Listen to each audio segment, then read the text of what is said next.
Hello students, welcome to our YouTube channel. तो कैसे हो आप सब। तो आज हम करेंगे क्लास 10th का चैप्टर जो कि हमारा human I and the colourful world. तो इस चैप्टर को हम कंप्लीट कर चुके हैं। आज हम इसमें करने वाले हैं 30 most important multiple choice questions. तो ये जो एमसीक्यूज क्वेश्चंस है इनसे हमें एग्जाम्स में काफी ज्यादा हेल्प मिलने वाली है। तो चलिए करते हैं हम मल्टीपल चॉइस क्वेश्चंस को सॉल्व एक एक करके। तो अपना फर्स्ट क्वेश्चन है, तो क्वेश्चन है ह्यूमन आई इज मोर और लेस लाइकली तो जब भी आप लोग एमसीक्यू करेंगे तो एमसीक्यू करने में एक चीज का जरूर ध्यान रखना कि एमसीक्यू करते टाइम ऑप्शंस को सबसे पहले ना ही देखे तो ज्यादा बेटर रहेगा, क्योंकि ऑप्शंस देखने के बाद ना ऑप्शन जो होते हैं वो काफी ज्यादा सिमिलर होते हैं। तो ऑप्शन देखने के बाद गलती होने की पॉसिबिलिटीज ज्यादा होती हैं। तो पहले क्वेश्चन को पढ़िए, फिर सोचिए कि उस क्वेश्चन से रिलेटेड हमने क्या कॉन्सेप्ट पढ़ा है। जैसे कि कहा कि ह्यूमन आई इज मोर और लेस लाइकली। अब यहाँ पे इस क्वेश्चन से ये तो पता चला कि ह्यूमन आई के बारे में पूछ रहा है, लेकिन किससे कंपैरिजन कर रहा है ये यहाँ पे नहीं पूछ रहा है। ठीक है, तो ऐसे क्वेश्चन में हम एमसीक्यू जो ऑप्शंस हैं उनको हम एक बार देखेंगे, और जिन क्वेश्चंस का लगता है कि हमारा सिर्फ क्वेश्चन पढ़ने के बाद ही हम आंसर बता सकते हैं तो उसको आंसर हम पहले सोचेंगे। तो कह रहा है ह्यूमन आई किसकी तरह दिखती है, माइक्रोस्कोप, टेलीस्कोप, फोटोग्राफी कैमरा या इनमें से कोई नहीं। तो ह्यूमन आई माइक्रोस्कोप की तरह तो है नहीं, टेलीस्कोप की तरह नहीं है, फोटोग्राफी कैमरे की तरह होती है। जब हम ह्यूमन आई की स्टेटमेंट पढ़ते हैं कि ह्यूमन आई क्या होती है, वो कैसे वर्किंग करती है, तो उसमें हम फोटोग्राफी कैमरे के बारे में भी पढ़ते हैं। क्लियर, चलिए। तो ह्यूमन आई जो है फोटोग्राफी कैमरे की तरह वर्क करती है। नेक्स्ट क्वेश्चन अपने पास, the cell which enable us to distinguish different colours are. वो कौन सा सेल होता है जिसकी वजह से हम डिफरेंट कलर को डिफरेंशिएट कर पाते हैं ना, डिफरेंट डिफरेंट कलर्स के बीच में अंतर क्रिएट कर पाते हैं। तो हमने यहाँ पे दो टाइप के पढ़े थे सेल्स। तो एक होता है रोड शेप और दूसरा होता है कोन शेप, अगर याद हो तो। ठीक है कॉन्सेप्ट। अब रोड शेप में क्या होता है, ये लाइट सेंसिटिविटी होता है या लाइट सेंसिटिव सेल होता है, लाइट सेंसिटिव सेल, राइट। और ये जो दूसरा है अपने पास कोन शेप, ये होता है कलर सेंसिटिव। तो देखते हैं क्या इसमें से कोई ऑप्शन अपने पास है, रोड कोन, तो ये रहा कोन, तो ऑप्शन बी यहाँ पे अपना करेक्ट हो गया। क्लियर, तो ऐसे सोचेंगे पहले हम। नेक्स्ट है the property of I which is use in cinematography is. तो कह रहा है कि सिनेमेटोग्राफी यानी जो कैमरा होता है, जो वीडियो वर्जन आता है, तो उस कैमरे में आई की कौन सी प्रॉपर्टी का यूज करके वो कैमरा डिजाइन किया था। तो वहां पे हमने पढ़ा था कि आई के अंदर क्या होता है, 1/16 सेकंड तक जो इमेज है वो किस पे रहती है, इमेज रहती है रेटिना पे, राइट। और इस प्रॉपर्टी को हमने पढ़ा था, इसको कहते हैं हम परसिस्टेंस ऑफ विजन। ठीक है, तो इसमें देखते हैं क्या इसमें परसिस्टेंस ऑफ विजन है। इसी का यूज करके कैमरा जो बना था उसमें क्या होता है, 24 इमेजेस, मिनिमम 24 इमेजेस पर सेकंड या इससे ज्यादा होना चाहिए, तब वो इमेजेस मूव करती है तो वीडियो की फॉर्म में कन्वर्ट हो जाती है। तो ऑप्शन है अपना परसिस्टेंस ऑफ विजन। क्लियर, चलो। नेक्स्ट है a student can see distant object clearly but can not see nearby object distinctly, the defect of vision is. क्या कह रहा है, एक स्टूडेंट है वो डिस्टेंट ऑब्जेक्ट को क्लियरली देख पा रहा है, यानी दूर, डिस्टेंस मतलब जैसे ये बोर्ड है, आप यहाँ से देख रहे हो सामने से, ठीक है, जो स्टूडेंट्स बैठे हैं यहाँ सामने से बोर्ड देख रहे हैं, इसको देख पा रहा बट बुक रीडिंग नहीं कर पा रहा। तो बुक रीडिंग कौन से डिफेक्ट में होता है, तो मायोपिया में नहीं होता, मायोपिया में दूर का नहीं देखता, हाइपरमेट्रोपिया इसका आंसर है। क्लियर, चलो। नेक्स्ट है the far point of a myopic I is 80 centimetre, the power of the correcting lens required is approximately. Far point एक मायोपिक आई का कितना है, 80 सेंटीमीटर। ठीक है, 80 सेंटीमीटर, तो यानी फोकल लेंथ होगी इसकी 80 सेंटीमीटर, राइट। ठीक है, 80 सेंटीमीटर। अब कह रहा है इसकी पावर कितनी होगी, तो पावर इक्वल टू होता है 1/f। अब ये सेंटीमीटर में है तो यहाँ पे आता है 100। क्लियर, चलो 100 अपॉन में 80 डिवाइड करेंगे 1 पॉइंट, इधर बचेगा 20, तो 20 2 16, फिर बचेगा 5, 1.25 डायोप्टर। ऑप्शन चेक करें माइनस, तो ऑप्शन बी यहाँ पे करेक्ट होगा। क्लियर, चलो। अब नेक्स्ट बोल रहा है A hypermetropic person has a near point at 100 centimeter. The power of the lens is required to read at 25 centimeter is, कह रहा है एक हाइपरमेट्रोपिक आई है, उसका नियर पॉइंट है 100 सेंटीमीटर. पावर कितनी होगी लेंस की कि वो 25 सेंटीमीटर पर रखी हुई ऑब्जेक्ट को पढ़ पाए. तो ये क्या है, ऑब्जेक्ट डिस्टेंस अपने पास दे दिया -25 सेंटीमीटर.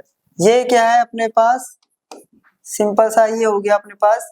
इमेज यहाँ बन रही है नियर पॉइंट, तो इमेज बन रही है 100 सेंटीमीटर पर. ठीक है, क्लियर. अब अपने को निकालना लेंस फॉर्मूला क्या कहता है, 1/f = 1/v - 1/u. और हम लेंस क्यों लगा रहे हैं, क्योंकि अपने को निकालनी है पावर, और पावर इक्वल टू होता है 1/f. राइट, यहाँ से जो 1/f निकलेगा तो उसकी हेल्प से हम यहाँ पे पावर कैलकुलेट कर पाएंगे. तो 1/v है अपने पास -1/100, ये है -1/25. क्लियर. अब क्या करेंगे, ये तो एज इट इज आ गया, माइनस माइनस प्लस,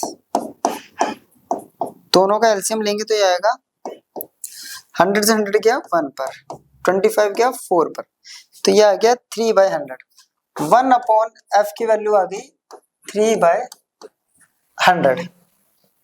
ठीक है, तो f की वैल्यू कितनी आ गई 100/3, ये है सेंटीमीटर. राइट, अब अपने को निकालना है पावर इक्वल टू होता है सेंटीमीटर है तो 100 में, ठीक है, इनटू में क्या होता है फोकल लेंथ. क्लियर. अब फोकल लेंथ की वैल्यू देखिए क्या है, ये तो 100 रख दिया, फोकल लेंथ की वैल्यू 100/3, 3 चला गया ऊपर, इससे ये कैंसिल, तो ये आ गया 3 डायोप्टर. ठीक है, अब यहाँ पे प्लस है तो प्लस. अब देखते हैं प्लस का 3 डायोप्टर ऑप्शन में, तो ये रहा ऑप्शन बी. ठीक है, तो यहाँ पे जो ऑप्शन बी है वो होगा अपना करेक्ट. तो देखिए क्वेश्चन दोबारा समझिए, ये अपने को हमेशा क्या दे रखा है, ये यहाँ पे दे रखा है कि हमें रीड करना है. तो ये ऑब्जेक्ट हो गया, जो नियर पॉइंट दे रखा है यानी यहाँ पे इमेज बन रही है, वो हो गया इमेज डिस्टेंस. ये ऑब्जेक्ट डिस्टेंस, ये इमेज डिस्टेंस. और पावर निकालने के लिए चाहिए होती है अपने को फोकल लेंथ, है ना. तो पहले हमें निकालेंगे लेंस फॉर्मूला का यूज करके फोकल लेंथ निकल जाएगा तो हम क्या कैलकुलेट कर सकते हैं फिर, पावर. क्लियर. चलो नेक्स्ट है, when the ciliary muscles of a normal human eye contract the focal length of the eye lens. क्या होता है अगर सीलरी मसल्स क्या होती है, कॉन्ट्रैक्ट. ठीक है, तो देखिए सीलरी मसल्स हमने पढ़ा था, जो सीलरी मसल्स होती है अगर वो कॉन्ट्रैक्ट होगी तो लेंस क्या करता है, थिक हो जाता है. राइट, लेंस थिक हो जाता है. लेंस थिक होता है तो फोकल लेंथ क्या हो जाती है,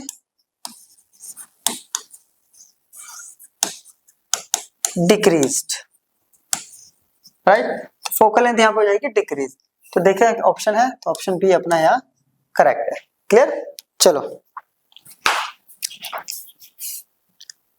next, which statement correctly explains the accommodation of the eye. अब आता है अकोमोडेशन क्या होता है. तो पावर ऑफ अकोमोडेशन हमने यहाँ पे पढ़ा था, है ना.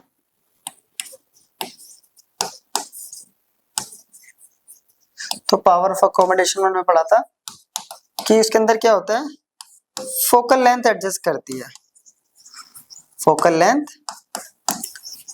एडजस्ट. अब फोकल लेंथ को एडजस्ट कौन करता है, तो ciliary muscles. Right, ciliary muscles उसकी हेल्प करता है. अब यहाँ पे देखते हैं, the retina change its position नहीं है, the iris change the focal and the ciliary muscles alter the curvature. अब जब सीलरी मसल्स चेंज होती है तो उससे क्या होता है, कर्वेचर चेंज, है ना. कर्वेचर चेंज होता है, और कर्वेचर चेंज का मतलब हो गया ऑल्टर द कर्वेचर. ऑल्टर मतलब होता है चेंज, तो ऑप्शन सी. सीलरी मसल्स में क्या होता है, कर्वेचर बार बार चेंज होता है. कर्वेचर क्या होता है, कम और ज्यादा होता है, तो जिसकी वजह से क्या होता है अपने पास पावर ऑफ अकोमोडेशन होता है. राइट, फोकल लेंथ एडजस्ट होती है लेंस की. नेक्स्ट बोल रहा है, a person uses spectacles of power -2.5D, the focal length of the spectacle is. कह रहा है एक पर्सन है, उसके स्पेक्टेकल्स की पावर जो है वो दे रखी है -2.5 डायोप्टर. तो फोकल लेंथ कितनी होगी, देखिए पावर इक्वल टू हम लोगों ने पढ़ा था 1/f, तो f इक्वल टू कितना हो गया 1/p. ठीक है, तो p की वैल्यू है -2.5, इसको हटाएंगे तो ये 5 के टेबल में 2 पे, 5 के टेबल में 5 पर, तो ये आ गया 2 के टेबल 2 जाएगा 5 के table minus 0.4 metre. Option check करते हैं, माइनस 0.4 मीटर। क्लियर? चलो नेक्स्ट है, a person suffering from both myopia and presbyopia may require, ठीक है, only a convex lens, only a concave lens, bifocal progressive lens और a cylindrical lens only. क्या कह रहा है, एक पर्सन है उसको दोनों बीमारियां है, मायोपिया भी और प्रेसबायोपिया। अब इतना तो पता है कि मायोपिया और जिनको प्रेसबायोपिया दोनों होता है, उसके अंदर हम इस टाइप का एक लेंस यूज करते हैं, राइट, और इस लेंस को हम क्या बोलते हैं, बाइफोकल या प्रोग्रेसिव लेंस। तो ऑप्शन ये रहा, बाइफोकल और प्रोग्रेसिव लेंस। क्लियर? चलो, the image formed by the eye lens on the retina is, ठीक है, image form by the eye lens on the retina is. आप देखिए, सबसे पहले हम यहाँ एक आई बनाने की कोशिश करते हैं। ये आई है, ये आई का लेंस होता है, राइट, जो कि होता है कॉन्वेक्स। ये रे आती है और ये ऐसे जाके रेटिना पे कन्वर्ट हो जाती है, राइट, ऐसे होती है। तो इससे इमेज कैसे बनती है? अब कॉन्वेक्स लेंस कैसी इमेज बनाता है? पहले तो बनाता है रियल, इन्वर्टेड, और यहाँ पे कैसे बन रही है, पॉइंट साइज तो डिमिनिश्ड। तब इसमें से ऑप्शन देखते हैं, वर्चुअल वाला तो हट गया, रियल रियल ये भी हट गया, real inverted and diminished, real erect, तो inverted and diminished, option B अपना करेक्ट होगा। क्लियर? चलो next, the power of accommodation of a normal eye is mainly associated with, power of accommodation जो होता है वो किससे लिंक करता है इन ऑप्शंस में? Change in size of pupil, change in curvature of lens, change in size of retina और change in refractive index of cornea. तो थोड़ी देर पहले हमने पढ़ा था कि पावर ऑफ अकोमोडेशन जो होता है वो टोटली बेस्ड है कर्वेचर पर, लेंस की कर्वेचर पर। अब लेंस का कर्वेचर चेंज होता है तो उसकी थिकनेस चेंज होती है, जिसकी वजह से उसकी फोकल लेंथ भी चेंज होती है। और पावर ऑफ अकोमोडेशन क्या कहता है कि फोकल लेंथ लेंस के अकॉर्डिंग, उसके कर्वेचर अकॉर्डिंग कैसे एडजस्ट होता है, उसको हम कहते हैं पावर ऑफ अकोमोडेशन। क्लियर? तो ऑप्शन बी अपना यहाँ करेक्ट होगा। तो क्वेश्चन नंबर है 13, a person with a near point of 50 centimetre wants to read a book at 25 centimetre, the required lens power is. क्या कह रहा है, एक पर्सन है, उसका नियर पॉइंट कितना है 50 सेंटीमीटर और उसे बुक रीड कर रहा है वो 25 centimetre. It means object distance अपने पास यहाँ आ गया है, ऑब्जेक्ट डिस्टेंस देखें तो वो आ गया है u minus 25 centimetre. Clear? Image distance आ गया अपने पास माइनस 50, पीछे भी क्या था इस टाइप का। अब यहाँ पे क्या करेंगे, तो बाय लेंस फॉर्मूला। अब लेंस फॉर्मूला क्या आता है, 1/f equals to 1/v minus 1/u। तो 1/v है माइनस 50 माइनस 25, तो माइनस माइनस हो गया प्लस, तो 1/f इक्वल्स टू हो गया माइनस 1/50 प्लस 1/, दोनों का एलसीएम लेंगे तो आएगा 50, यहाँ पे आ गया -1 और ये आ गया प्लस का 2। ठीक है, तो ये आ गया अपने पास 1/50 और फोकल लेंथ आ गया 50 सेंटीमीटर। अपने को क्या हो गया है, पावर निकालनी है। तो पावर इक्वल्स टू होता है 1/f, अगर ये मीटर में, सेंटीमीटर में तो ऊपर आता है 100, तो पावर इक्वल्स टू 100 अपॉन में 50, तो ये आ गया 2 डायोप्टर। ठीक है, वो भी प्लस में, तो प्लस का 2 डायोप्टर दे रखा है, तो ये रहा ऑप्शन ये यहाँ पे करेक्ट होगा अपना। क्लियर? चलो क्वेश्चन नंबर है 14, how many time does a ray of light band on passing through a prism. तो कह रहा है किसी प्रिज्म से, अगर कह रहा है कोई प्रिज्म है उससे रे ऑफ लाइट हम क्या कर रहे हैं, पास करा रहे हैं, तो कितनी बार वो लाइट जो है बैंड होगी। ठीक है, तो देखो ये प्रिज्म अपने पास ऐसी होता है, तो होता क्या है इस प्रिज्म में, यहाँ से हम लाइट को फॉल कराते हैं, राइट, ये इंसिडेंट लाइट है, ये हो गया इंसिडेंट रे। नेचुरली इसको ऐसे जाना चाहिए था, बट रिफ्रैक्शन की वजह से देखिए इसका नॉर्मल यहाँ बनेगा, तो ये बैंड टुवर्ड्स द नॉर्मल, क्योंकि ये होता है रेयर और ये वाला जो अंदर वाला मटेरियल ये होता है डेंसर, और बाहर वाला फिर होता है रेयर। तो ये बैंड हो गई है ना। तो ये नॉर्मल है, नॉर्मल फर्स्ट। तो rare to denser bend towards the normal, तो नॉर्मल देखिए ये जा रहा है इसकी तरफ, ये बैंड करके। उसके बाद फिर इस सरफेस पे फिर से नॉर्मल बनता है, normal to denser to rare bend away from the normal. तो अवे फ्रॉम द नॉर्मल ये हो गया। अब देखिए रे ऐसे जा रही थी और ऐसे आई है, तो एक बार तो यहाँ बैंड हुई, एक बार यहाँ बैंड हुई, तो 2 टाइम्स यहाँ पे ये बैंड हुई है। ऑप्शन में देखें once twice thrice none of this, तो बी ऑप्शन यहाँ पे अपना करेक्ट होगा। क्लियर। चलो क्वेश्चन नंबर 15 कह रहा है a person is suffering from an eye defect caused by weakening of muscles and diminishing flexibility of the eye lens. If the defect of vision A, which can be corrected by lens B, then A and B respectively are, ठीक है। ये है अपने पास question. कह रहा है एक person है, उसको एक आई डिफेक्ट है, और वो आई डिफेक्ट किसी वजह से होता है, सिलरी मसल्स के वीक होने की वजह से। तो क्या कर रहा है, सिलरी मसल्स क्या हो रहा है, सबसे पहले तो ये बताना चाहिए सिलरी मसल्स क्या हो रही है। यहाँ पे मसल जो है वो वीक हो रही है। जब सिलरी मसल्स वीक होती हैं तो ये सिलरी मसल्स हेल्प किस में करती है, क्या करती है, adjust the focal length of eye lens, ठीक है। तो ये सिलरी मसल्स क्या करती हैं, हेल्प करती है फोकल लेंथ को एडजस्ट करने में। क्लियर। अब आ रहा है कि वो जो डिफेक्ट है वो ए है, जिसकी वजह से क्या होता है, फ्लेक्सिबिलिटी कम हो रही है, डिमिनिशिंग फ्लेक्सिबिलिटी, डिमिनिशिंग मतलब डिक्रीज हो रही है धीरे धीरे, फ्लेक्सिबिलिटी क्या कर रही है, धीरे धीरे कम हो रही है, ठीक है। अब फ्लेक्सिबिलिटी कम हो रही है, आप कह रहे हैं कि जो डिफेक्ट है वो ए है और जिसको करेक्ट कर रहे हैं लेंस बी से, तो ए और बी क्या होगा।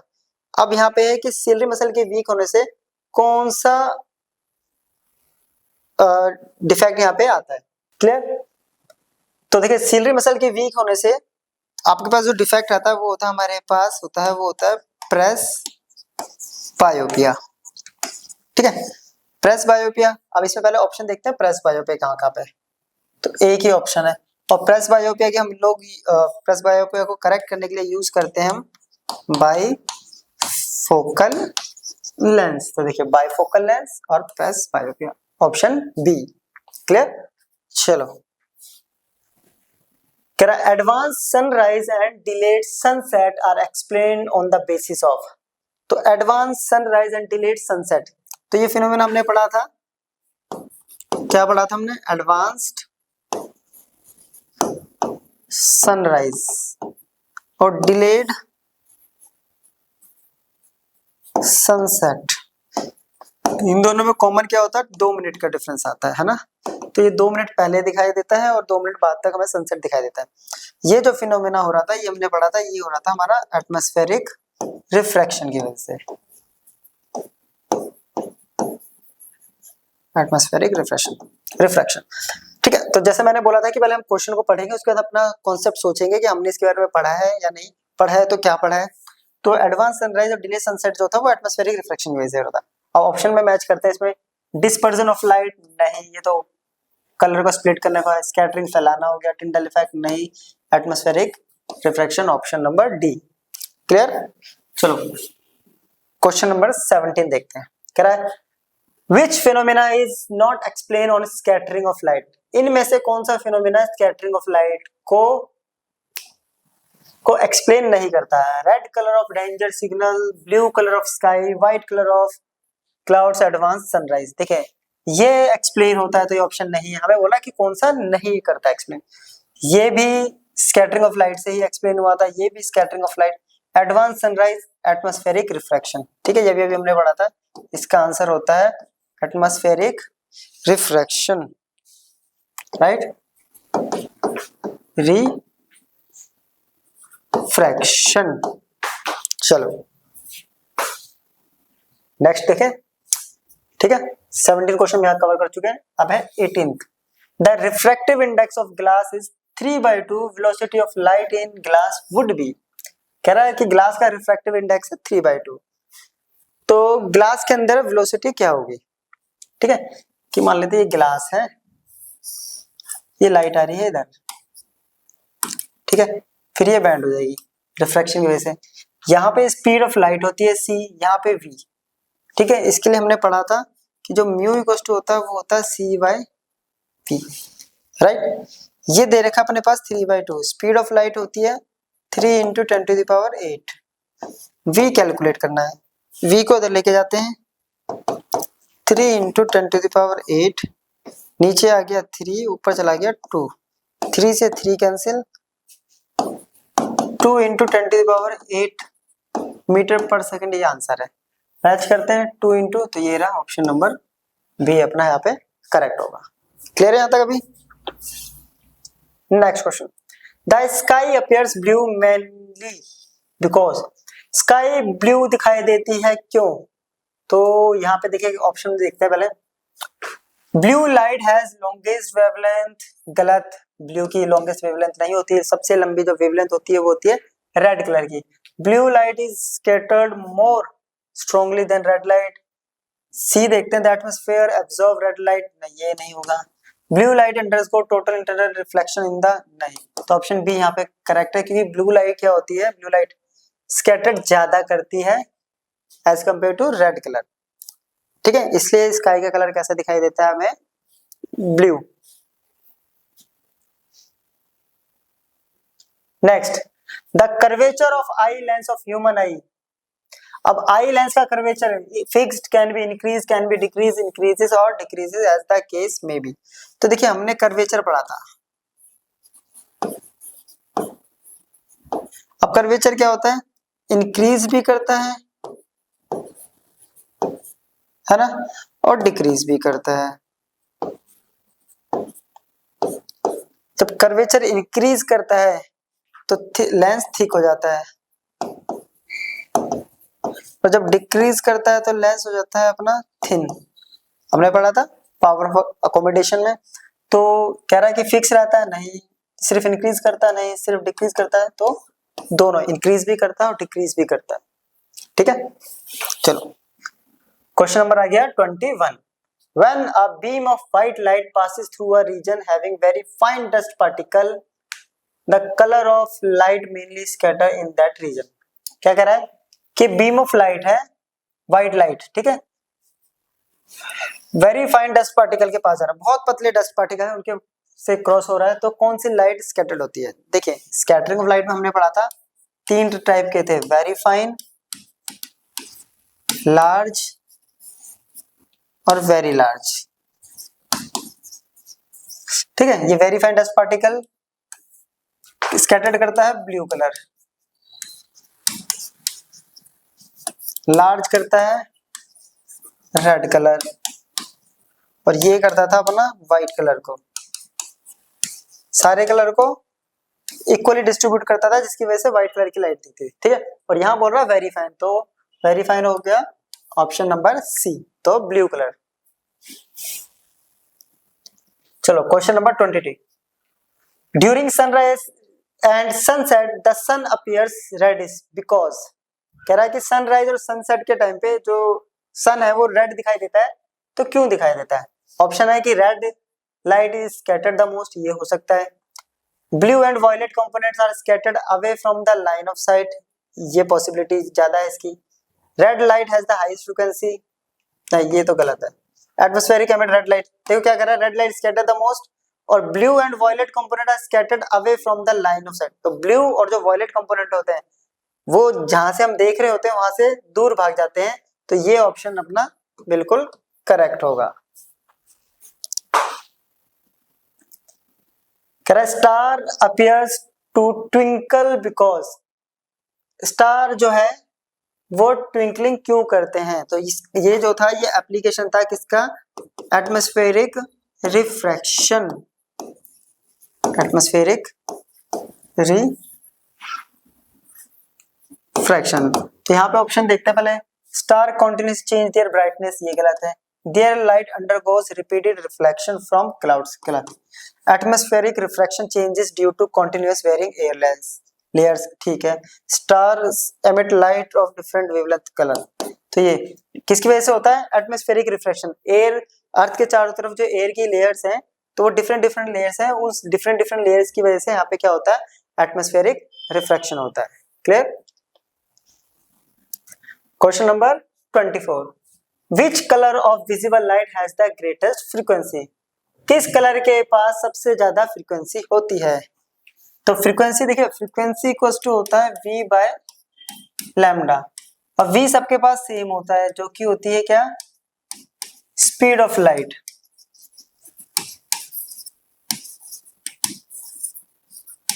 ठीक है, अब फ्रीक्वेंसी जो है वो डिपेंड कर रही है यूनिवर्सली किस पे? लैम्डा पे। अब बात करते हैं हम, जरा पहले करते हैं हम रेड कलर पे। रेड कलर लॉन्गेस्ट वेवलेंथ, ठीक है। वही होता है अपने पास वॉयलेट कलर, ये होती है शॉर्टेस्ट वेवलेंथ। तो सबसे ज्यादा वेवलेंथ किसकी है? रेड कलर की, है ना। जिसकी वेवलेंथ ज्यादा उसकी फ्रीक्वेंसी, ये तो पूछ रहा है ग्रेटेस्ट, तो लीस्ट फ्रीक्वेंसी होगी इसकी, लीस्ट। तो ग्रेटेस्ट फ्रीक्वेंसी किसकी होगी? वॉयलेट की। क्यों? क्योंकि अपने पास बनता है विवग्योर, ठीक है। इसकी फ्रीक्वेंसी सबसे कम होगी तो इसकी सबसे ज्यादा, तो ऑप्शन है वॉयलेट। क्लियर? चलो नेक्स्ट है क्वेश्चन नंबर 25, कह रहा है a prism ABC with base BC as base is placed in different orientation, a narrow beam of white light is incident on the prism as shown in figure. In which of the following cases after dispersion the third color from the top correspond to the color of the sky? कह रहा है एक prism है ABC जिसका base है BC, ठीक है। उसको डिफरेंट डिफरेंट ओरिएंटेशन में रखा गया है। देखिए 1 2 3 4 अलग अलग ओरिएंटेशन में इसको रखा गया है, ठीक है। व्हाइट लाइट हम इस पे फॉल करा रहे हैं, तो इनमें से बताना है कि डिस्पर्जन होने के बाद जो थर्ड कलर है वो स्काई का कलर है। अब स्काई का कलर कौन सा होता है? सबसे पहले तो ये पता होना चाहिए, क्या कह रहा है? Colour of sky. तो कलर ऑफ स्काई होता है ब्लू, और थर्ड कलर होना चाहिए फ्रॉम टॉप से, ठीक है। तो एक बार जरा हम इसको ना पहले यहाँ पे दोबारा से रिक्रिएट करते हैं, ठीक है। सही से एक प्रिज्म बनाते हैं हम लोग। ये रही लाइट, ठीक है, रिफ्रैक्शन होता है। यहाँ पे एक स्क्रीन है, 1 2 3 4 5 6 7, ठीक है। यहाँ होता है ये विवग्योर फॉल होगा, ठीक है। ऐसे होगा जब नीचे से तीसरा आएगा, तो टॉप से तीसरे करने के लिए हमें इसको रिवर्स करना पड़ेगा, है ना, क्योंकि ब्लू जो है वो तीसरे नंबर पर है। तो इसमें तो देखिए नीचे से तीसरा आएगा, तो ये तो ऑप्शन है नहीं, ये तो टेढ़े हैं इसमें तो, ठीक है।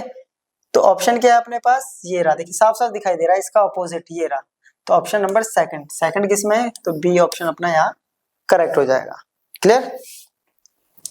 Second, next question, the focal length of the eye lens increases when eye muscles. कह रहा है कि फोकल लेंथ जो है वो आई लेंस की इंक्रीज होती है कब? जब आई मसल्स क्या करते हैं? रिलैक्स होता है और लेंस थिनर हो जाता है, कॉन्ट्रैक्ट होता है, लेंस थिक हो जाता है, रिलैक्स होता है, लेंस थिक हो जाता है, कॉन्ट्रैक्ट होता है, लेंस थिनर। तो ये होता है फर्स्ट ऑप्शन, रिलैक्स होता है और लेंस थिन हो जाता है, क्योंकि जब कॉन्ट्रैक्ट करता है, मैंने पीछे बताया, तो लेंस थिक हो जाता है। तो थिक देखिए रिलैक्स के साथ थिक तो क्या होगा? मैच ही नहीं करेगा। तो रिलैक्स होने पे क्या होगा? थिन, ठीक है। चलो नेक्स्ट क्वेश्चन है question number 27, when light rays enters the I most of the refraction occurs at the, ठीक है। तो देखिए ये अपने पास आई लेंस है, ठीक है। कह रहा है कि जब लाइट जो है वो आई में एंटर करती है तो सबसे ज्यादा रिफ्रैक्शन कहां से होता है? तो आई लेंस के पास ऊपर होता है कॉर्निया, है ना, सबसे ऊपर टॉप मोस्ट पार्ट होता है कॉर्निया, एक बहुत पतली सी ट्रांसपेरेंट लेयर होती है। तो सबसे ज्यादा जो होता है रिफ्रैक्शन वहां से होता है। तो ऑप्शन मैच करते हैं, crystalline lens, outer surface of the cornea, iris, pupil. तो outer surface of the cornea. Clear. चलो क्वेश्चन नंबर है अपने पास अब 28। Which part of the human eye is responsible for controlling the amount of light entering the eye by adjusting its size? तो human आई का कौन सा ऐसा पार्ट है कि जो लाइट के अमाउंट के अकॉर्डिंग क्या करता है, एडजस्ट करता है अपना साइज? तो retina, the optic nerve. Retina नहीं करता, रेटिना तो स्क्रीन होती है। कॉर्निया नहीं करता, ट्रांसपेरेंट लेयर होती है। Ciliary muscles pulling the lens, ciliary muscle सिर्फ लेंस के साइज को एडजस्ट करता है। Iris control the प्यूपिल। तो आइरिस जो प्यूपिल को कंट्रोल करता है, और प्यूपिल की वजह से ही जो अमाउंट होती है उसके अकॉर्डिंग प्यूपिल का साइज इंक्रीज और डिक्रीज होता है। तो option number D. Question number 29। A thin beam of white light falls on a face of a glass and spectrum is obtained on a screen. Which of the following option is the correct sequence of the color from top to bottom on the screen? कह रहा है एक thin beam है white light की, उसे एक glass के face पे टकराया और स्पेक्ट्रम बन रहा है स्क्रीन पर। तो इनमें से सही ऑप्शन बताना है कि सही सीक्वेंस क्या है कलर का। तो इतना जरा देखने से अच्छा हम लिख लेते हैं। देखिए सही सीक्वेंस होता है विबग्योर। ठीक है, अगर ऊपर से देखें वॉयलेट के बाद आना चाहिए इंडिगो, फिर ब्लू, फिर green.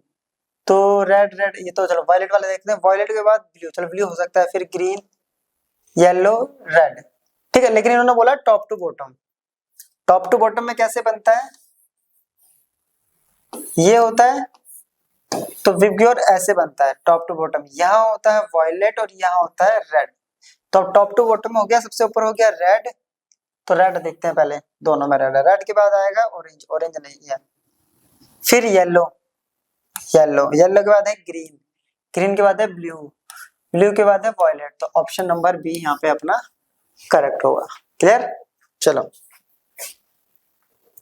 Last question. To restore clear vision in person whose size of the eyeball has reduced, he or she is suggested to use suitable। कह रहा है कि क्लियर विजन एक मतलब किसी को डिफेक्ट है आईज का, उसका विजन को ठीक करने के लिए उसके आई क्या हो गया, उसका साइज जो है आईबॉल का रिड्यूस हो गया है। तो उसको कौन सा लेंस सजेस्ट किया जाएगा? अब आता है कि आईबॉल किस में रिड्यूस होता है ना? तो यहाँ पे क्या कर रहा है, साइज ऑफ आईबॉल रिड्यूस्ड। तो साइज ऑफ आईबॉल जो है वो रिड्यूस होता है अपना हाइपरमेट्रोपिया में, है ना? तो हाइपरमेट्रोपिया में साइज ऑफ आईबॉल रिड्यूस हो जाता है, जिसकी वजह से क्या होती है, जो रे ऑफ लाइट होती है वो आईबॉल के बाहर जाके बनती है, यानी कन्वर्ज नहीं हो पाती और बाहर जाके बनती है। तो ऐसी सिचुएशन में हमें क्या करना होता है, देखिए ये होता है, अगर दोबारा याद कराता हूं आपको एक बार। इस केस में क्या होता है, ये लाइट आती है और ये सही से यहाँ पे कन्वर्ज नहीं हो पाती, तो जिसकी वजह से ये कहीं बाहर कन्वर्ज होती है। तो ऐसे केसेस में क्या करना है, हमें ये जो पॉइंट यहाँ पे कन्वर्ज हो रहा है इसको यहाँ खिसका के यहाँ लेके आना है। तो इसके लिए हम क्या करते हैं, एक ऐसा लेंस यूज करते हैं जो लाइट को और ज्यादा कन्वर्ज कर दे। तो कन्वर्ज करने के लिए अपने पास एक ही लेंस है, उसे कहते हैं हम कन्वर्जिंग लेंस, यानी कॉन्वेक्स, राइट। तो ऑप्शन देखते हैं कन्वर्जिंग डायोड, तो ये रहा कन्वर्जिंग लेंस। क्लियर। चलो, तो ये था हमारा आज का लेक्चर, जिसमें हमने 30 मल्टीपल चॉइस क्वेश्चंस को सॉल्व किया है। ये क्वेश्चन जो है आपको काफी ज्यादा हेल्प करेंगे एग्जाम्स में, क्योंकि एग्जाम से जो मल्टीपल चॉइस क्वेश्चन है वो इसी टाइप से आते हैं, और आप एमसीक्यू की अगर प्रैक्टिस नहीं करेंगे तो आपको बहुत दिक्कत होने वाली है इनको सॉल्व करने में। तो यहाँ पे हमारा ये एमसीक्यू वाला लेक्चर भी खत्म हो गया है। अब हम मिलेंगे एक और नए लेक्चर में एक और नए चैप्टर के साथ, तब तक के लिए गुड बाय।